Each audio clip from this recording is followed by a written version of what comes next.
مساجد کا پیسہ کھانے والے، مدارس کا پیسہ کھانے والے، جماعت کا پیسہ کھانے والے، عیدگاہوں کا پیسہ کھانے والے، دین کے قلعوں کا پیسہ کھانے والے، دین کو آگے رکھ کر پیسے کو حاصل کر کے پیسے کا فائدہ اٹھانے والے، یہ سب کے سب اپنے اندر آگ بھیج رہے ہیں، آگ۔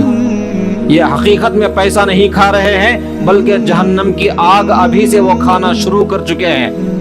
وہ خود اپنے آپ سے طے کر لیے ہیں کہ ہاں میں جہنمی ہو گیا ہوں، اسی لیے جہنم کی آگ کو، آگ کے شعلوں کو میں اپنے اندر پیٹ میں بھیج رہا ہوں۔ اور یاد رکھیں، اللہ پکڑنے میں جب آتے ہیں تو کوئی بچ نہیں سکتا، کوئی بچا نہیں سکتا، یاد رکھیں، یاد رکھیں اس بات کو۔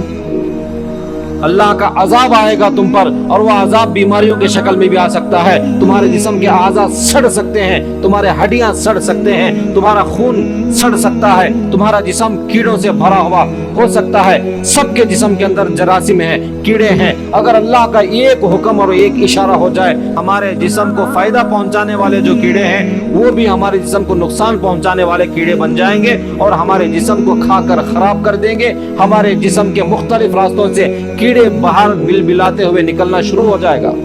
اللہ کا عذاب کسی بھی شکل میں آ سکتا ہے، بیماریوں کی شکل میں آ سکتا ہے، زلزلے کی شکل میں آ سکتا ہے، طوفان اور سونامی کی شکل میں آ سکتا ہے۔ یہ اللہ کا ہم پر احسان ہے کہ جوتیوں کی بارش نہیں ہوئی، پتھر کی بارش ہم پر نہیں ہو رہی ہے، یہ اللہ کا ہم پر بہت بڑا احسان ہے، ورنہ تو ہم پتھر کے بارش کے لائق بن کر برسوں ہو گئے۔ اللہ کا ہم پر بے انتہا کرم اور رحم اور احسان ہے کہ اللہ نے ہم پر عذاب نازل نہیں کیا۔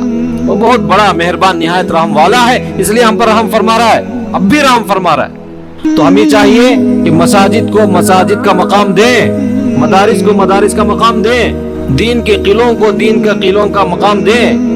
دین کے جتنے قلعے ہیں یہ اپنی منمانی کے اڈے نہ بنائیں،